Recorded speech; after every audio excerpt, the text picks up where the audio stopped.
You know Sub-Zero. Here's the thing. That guy is not the real Sub-Zero. That's his little brother wearing a hand-me-down costume and pretending everything's fine. The actual Sub-Zero, Bi-Han, has been dead for decades. And it's not the normal kind of dead where you get a nice funeral and people say kind things about you. No.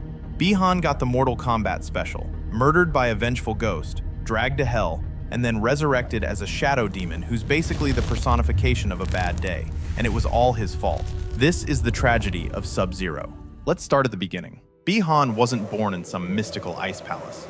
He was born in China, kidnapped as a child, and raised by the Lin Kuei, a clan of assassins so old school they make the Yakuza look like a book club. The Lin Kuei didn't do family, they did efficiency. You weren't a son or daughter, you were an asset, a weapon. And if you couldn't kill a man 17 different ways by age 12, you weren't worth the rice they fed you.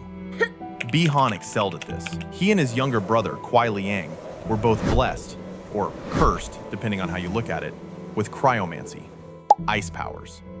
The ability to freeze your enemies solid and then shatter them like a dropped iPhone. In the Lin Kuei, that made them special, valuable. It also meant they never got to be kids. No birthday parties, no learning to ride a bike, just endless training, brutal discipline, and the constant reminder that loyalty to the clan was everything. Your life wasn't yours. It belonged to the Lin Kuei. And Bi-Han, he bought into it completely. He became the perfect soldier. Cold, focused, efficient. He took the codename Sub-Zero, a name that had been passed down through Lin Kuei ice warriors for generations, and he wore it like armor. But here's the tragedy brewing. Bi-Han never learned to question orders, never learned to think for himself. He was so consumed by duty, by proving himself, that he became a tool. And tools, as we'll see, are easily used. Now, let's talk about Scorpion. Or, as he was known before becoming a flaming skeleton with anger management issues, Hanzo Hasashi. Hanzo was a member of the Shirai Ryu, a rival ninja clan. And in the ninja world, rival clan means people you're supposed to murder on sight. The Lin Kuei and Shirai Ryu hated each other with the kind of petty intensity usually reserved for sports fans and people arguing about pineapple on pizza. And Bi-Han, being the obedient little ice warrior he was, took this rivalry seriously. So when the Lin Kuei sent him on a mission that just happened to involve killing Hanzo Hasashi, he did it. No questions asked. Froze the man, killed him, and probably went home thinking he'd had a productive day.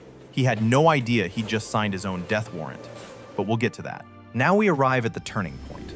The moment where Bi-Han's obedience stops being a personality trait and starts being a problem. I'm talking about the events of Mortal Kombat Mythologies. The Lin Kuei gets a job offer.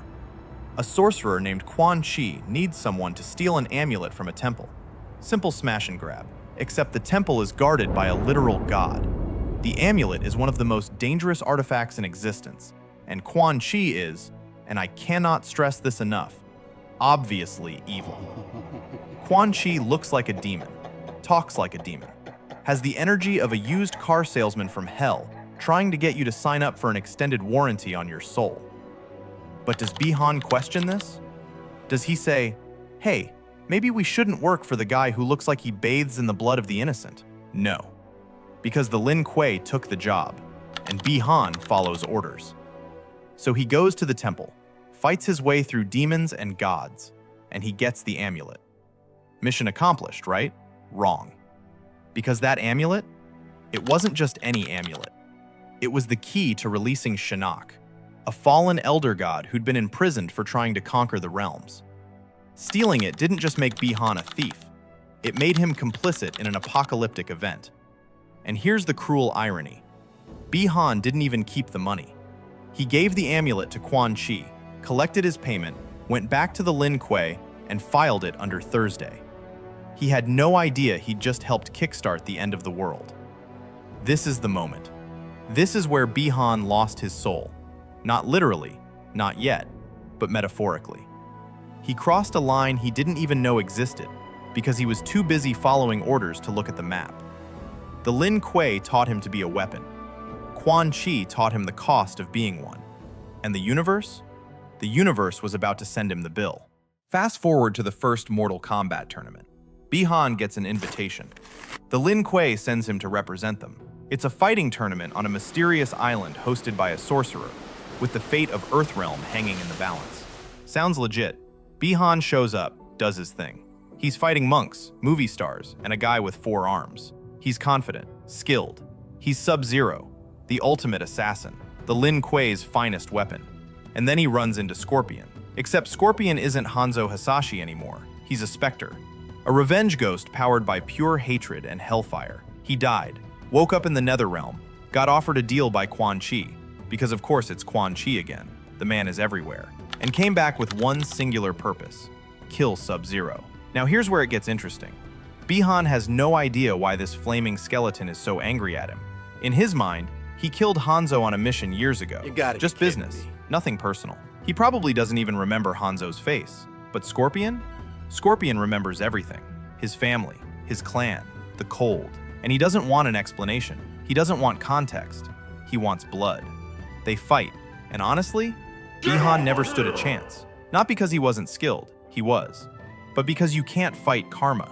You can't freeze a debt that's been accruing interest in hell for years. Scorpion drags him to the Netherrealm, kills him, brutally. We're talking fatality brutally. And just like that, the original Sub-Zero is gone. Here's the tragedy. Bi-Han died not knowing why. He followed orders his entire life, did what he was told, served his clan with honor, and in the end, that obedience killed him. He was a cog in a machine, and the machine ground him to dust. The Lin Kuei didn't mourn him. They just promoted his brother. Gave Kuai Liang the blue outfit and said, "You're Sub-Zero now. Try not to die." And Bi-Han? He went to hell. Because apparently, even in death, he couldn't catch a break. So here's Bi-Han, dead, in hell. Specifically, the Netherrealm, eternal war zone run by a fallen elder god. It's basically if corporate middle management was a dimension. And who's running the show? Quan Chi. Again. The man is persistent. He sees Bi-Han's soul and thinks, you know what? I can use this. Because here's the thing about Bi-Han. Even dead, he's still useful. He's still a warrior, still dangerous. Still that perfect, obedient weapon the Lin Kuei spent years crafting. Quan Chi just needs to reshape him a little. So Quan Chi makes Bi-Han an offer, or more accurately, doesn't give him a choice. He strips away everything that made Bi-Han human, the memories, the honor, the identity. He takes the ice powers, too recognizable, too noble, and replaces them with shadows, darkness, the aesthetic of a sentient void. Bi-Han becomes Noob Saibot. And yes, that's Boone and Tobias spelled backwards. The creators of Mortal Kombat literally named him after themselves, which is the most chaotic act of narcissism in video game history. But here's what's brilliant and horrifying. Noob Saibot isn't just Bi-Han with a new paint job. He's what happens when you strip away every ounce of humanity and leave only the weapon behind. He's cold, not temperature cold, but emotionally cold. He has no empathy, no mercy, no capacity for love or loyalty or anything resembling a human connection. He's everything the Lin Kuei wanted Bi-Han to be, taken to its logical extreme, the perfect assassin. No hesitation. And the cruelest part? Bi-Han chose this, not consciously. He didn't sit down and fill out a Become a Shadow Demon application form. But his entire life, he chose obedience over autonomy, duty over self. He let himself become a weapon, and weapons don't get to choose their wielder. Noob Saibot is the final evolution of that choice. He's not a villain, he's a consequence. The inevitable endpoint of a life spent serving without questioning. And the worst part? He's good at it. Noob Saibot becomes one of the Netherrealm's most feared warriors. He serves Quan Chi, then Shinnok, then whoever's in charge that week. He's loyal, because of course he is. Loyalty is all he knows, but it's hollow loyalty. There's no honor in it, no meaning. He's a shadow of a shadow, a ghost haunting his own life. Bi-Han wanted to be the perfect Lin Kuei warrior, and in a twisted way, he succeeded. He's just doing it in hell now. Alright, if you just sat through nearly 10 minutes of me turning a ninja who shoots ice into a Greek tragedy, you're either deeply invested or you need better hobbies. Either way, I respect it. Don't forget to hit that subscribe button. Seriously, it's free, it takes half a second, and it tells YouTube that yes, people do want existential breakdowns about Mortal Kombat and other characters' lore. Drop a comment and tell me which character I should dissect next. I'm Joe, and remember, don't become a weapon. Weapons don't get character development. Thanks for watching.